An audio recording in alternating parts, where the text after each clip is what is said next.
Awami লীগেই mandate পেয়েছিল দেশ পরিচালনার ৭০ নির্বাচনে। সুতরাং যেই দলের নেতৃত্বে দেশের স্বাধীনতা এসেছে, যেই দল এই দেশের স্বাধীনতা সংগ্রামে নেতৃত্ব দিয়েছে, আপনি সেই দলের কর্মকাণ্ড নিষিদ্ধ করে দিলেন। আমরা তো প্রায় ১৬ বছর ক্ষমতায় ছিলাম, বা ১৬.৫ বছর, ১৬.৫ বছরের একটু বেশি। মাত্র ৬ মাসে যা ঘটেছে সেটির সাথে ১৬ বছর, ১৬.৫ বছরের একটু তুলনা করুন। যে কোনো সভ্য সমাজে কোনো একটি কুকুরকেও যদি কেউ পিটিয়ে মারে, মানুষ কিন্তু প্রতিবাদ করে। এবং বাংলাদেশে জুলাই আগস্টে আমাদের নেতা কর্মীদের এবং পুলিশকে পিটিয়ে মেরে লাশ ঝুলিয়ে রাখা হয়েছে। এই যে বিভৎসতা, এটা তো আমরা আফগানিস্তানে দেখেছি। আপনাকে শুধু একটা উদাহরণ দিই। আপনি 79 এর ইলেকশন সম্পর্কে হয়তো আপনার ধারণা নাই। 79 এ হয়তো আপনার জন্ম হয়েছে কিনা আমি জানি না। তখন আমি কলেজ ছাত্রলীগের সাধারণ সম্পাদক, এবং তখন আমি প্রথম ভোটার হই। তার আগে ভোটার হয়েছি।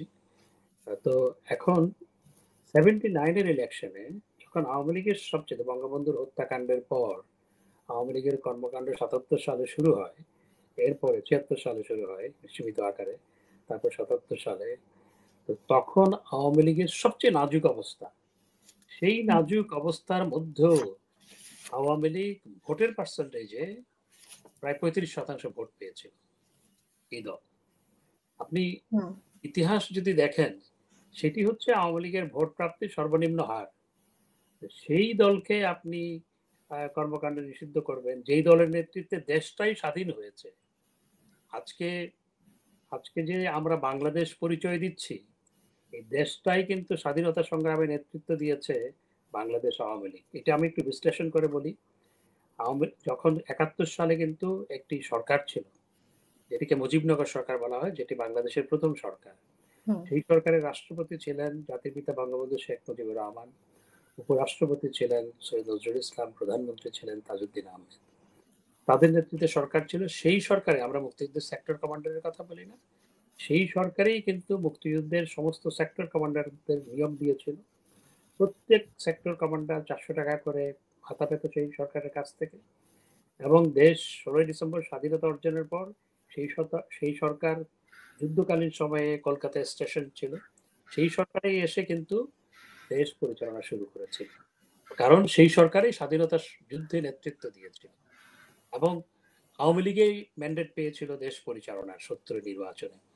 সুতরাং যেই দলের নেতৃত্বে দেশের স্বাধীনতা এসেছে, যেই দল এই দেশের স্বাধীনতা সংগ্রামে নেতৃত্ব দিয়েছে, আপনি সেই দলের কর্মকাণ্ড নিষিদ্ধ করে দিলেন। নিষিদ্ধের প্রসঙ্গ তো এসেছে জুলাই আন্দোলনের বিষয়টি নিয়ে।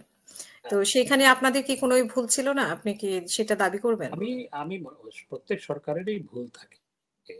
কোন সরকার পৃথিবীতে আজ থেকে ৫০০ বছর আগ পর্যন্ত কিংবা আজ থেকে ৫০০ বছর পর পর্যন্ত একেবারে শতভাগ নির্ভুল কাজ করতে পারে না বা পারেনি। কারণ প্রত্যেক সরকারেরই ভুল থাকে। আমাদেরও নানা ভুল ছিল সরকার পরিচালনা করার ক্ষেত্রে। কিন্তু এই ভুল ভ্রান্তির মধ্য দিয়েও যেটি সত্য, সেটি হচ্ছে বাংলাদেশ স্বল্পোন্নত দেশ থেকে মধ্যম আয়ের দেশে উন্নীত হয়েছে। বাংলাদেশ $৮০ বিলিয়ন অর্থনীতি থেকে সেটি প্রায় $500 বিলিয়ন অর্থনীতিতে উপনীত হয়েছে। বাংলাদেশের মানুষের পার ক্যাপিটা ইনকাম $500 থেকে সেটি প্রায় $৩,০০০ উন্নীত হয়েছে। দারিদ্র ৪১% থেকে সেটি ১৮% নেমে এসছে। অতি দারিদ্র ২২% থেকে ৫% নেমে এসছে। এই ভুলভ্রান্তির মধ্যে সেখানে আপনি দুর্নীতির বিষয়টা কি বলবেন? আসছি, একটি একটি বলি আমি। এবং এবং হ্যাঁ, সবসময় দুর্নীতি ছিল। আমাদের সরকারের সময়ে দুর্নীতি ছিল না তা নয়। মার্কিন যুক্তরাষ্ট্রেও দুর্নীতি আছে, যুক্তরাজ্যেও দুর্নীতি আছে, এবং প্রত্যেক দেশেই কম বেশি দুর্নীতি আছে। স্ক্যান্ডিনেভিয়ান কান্ট্রিগুলোতে একটু কম আছে, কিন্তু সব দেশেই কম বেশি দুর্নীতি আছে। আমাদের সময় যে দুর্নীতি ছিল না তা নয়, কিন্তু দুর্নীতির অপরাধে আমাদের এমপিরা জেলে গেছে আমরা সরকারে থাকাকালীন। আমাদের এমপিদের বিরুদ্ধে মামলা হয়েছে। হ্যাঁ, আমরা সরকারে থাকাকালীন দুর্নীতি দমন কমিশন স্বাধীনভাবে কাজ করত। সুতরাং দুর্নীতি ছিল। হ্যাঁ, সেটা হয়তো আমরা আরো বেশি একটু লাগাম টেনে ধরতে পারতাম। মাননীয় প্রধানমন্ত্রীর প্রচেষ্টা সবসময় ছিল, কিন্তু প্রধানমন্ত্রী একার পক্ষে সবকিছু করা সম্ভবপর না। সুতরাং ছিল। এবং আজকের কথা শুনুন, আজকে একজন এপিএস এর মাত্র ৬ মাসে কি আমরা কাহিনী শুনছি, আরো অন্যান্য কাহিনীগুলো কি শুনছি। আমরা তো প্রায় 16 বছর ক্ষমতায় ছিলাম, বা 16.5 বছর, 16.5 বছরের একটু বেশি। মাত্র 6 মাসে যা ঘটেছে সেটির সাথে 16 বছর, 16.5 বছরের একটু তুলনা করুন। তো দুর্নীতি যে ছিল না তা নয়। তবে আমাদের যে জুলাই আগস্টের যে আন্দোলন, সেখানে আমাদের কি ভুল ছিল?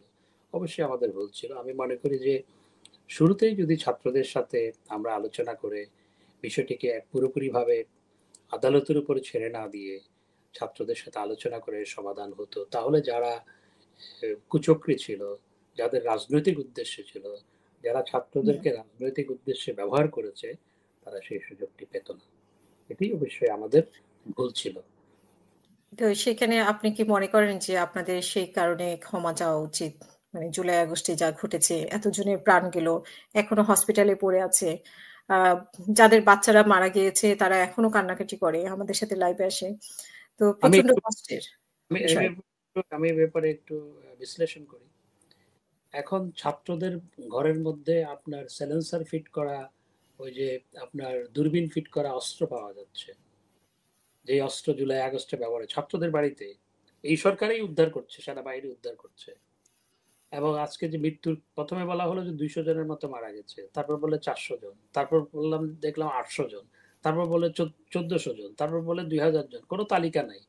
এবং অনেক জুলাই আগস্টের শহীদ এখন আবার সশরীরে ফেরত এসছে, প্রায় শখানিক শখানিক যাদেরকে শহীদ বলা হয়েছিল প্রায়, তারা ফেরত এসছে।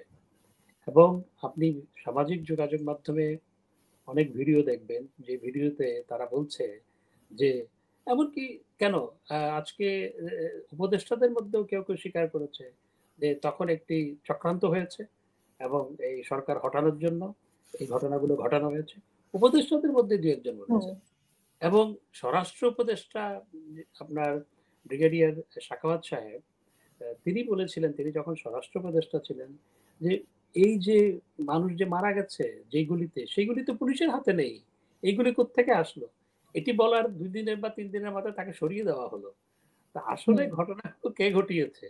এবং জামাতের আমির সাহেব বলেছেন যে বিএনপির সাথে বাহাসের সময় যে আমি কিন্তু সব ফাঁস করে দিব। তো হুম, এই যে ঘটনাগুলো ঘটেছে বা এই হত্যাকাণ্ডগুলো ঘটেছে, এবং আরেকজন সমন্বয়ক স্বীকার করেছে, আমরা যদি মেট্রো রেল না পোড়াতাম, আমরা যদি পুলিশের উপর হামলা না চালাতাম, আমরা যদি পুলিশ স্টেশন না পোড়াতাম, আমরা যদি বিটিভি না পোড়াতাম, তাহলে তো সরকারের পতন হতো না। এগুলো তো তারা নিজেরাই স্বীকার করছে।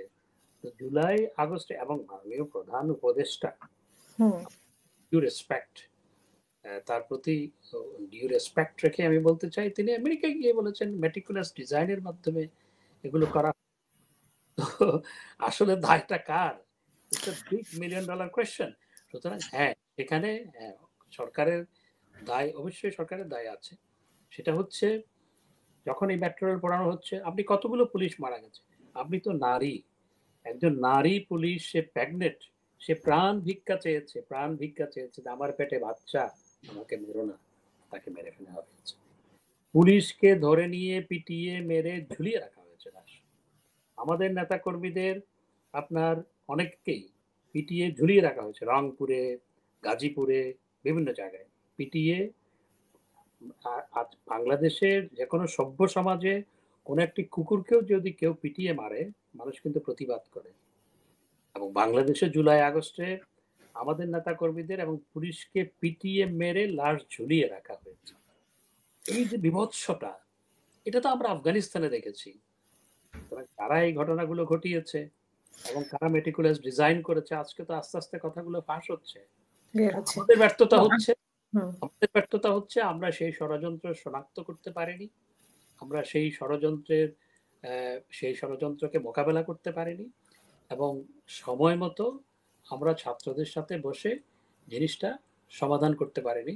আর এখানে আমার একটি প্রশ্ন, যে যেখানে সরকার কোটা বাতিল করেছিল, সেখানে হাইকোর্টের একটা বেঞ্চ কেন স্বপ্রণোদিত হয়ে আপনার একটা আপিলের প্রেক্ষিতে, অবশ্য একটি পিটিশনের প্রেক্ষিতে করেছে, তো কেন তারা এই কোটা পদ্ধতি বাতিলের রায় দিল? আমার তো মনে হয় ষড়যন্ত্রের সাথে তারাও যুক্ত ছিল, যে এই ধরনের আনরেস্ট করার জন্য তারাও যুক্ত ছিল।